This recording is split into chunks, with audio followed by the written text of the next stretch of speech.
Hello viewers, in this video we will check the battery health of our laptop using Command Prompt in Windows 11. For this we have to open Command Prompt and run it as administrator, or we can simply type CMD in search bar and press enter. Here we type power cfg space battery report and press enter.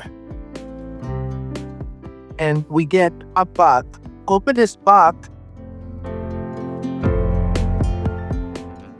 minimize the window and open Google Chrome and paste the copied path here.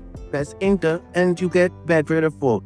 There are many information, but we use design capacity and full charge capacity. Open calculator, type full charge capacity here and multiply it with 100. Then divide this value with design capacity, which is 23,540. Then you get the value of battery health in percentage. Now you see 71%, which is the battery health of my laptop.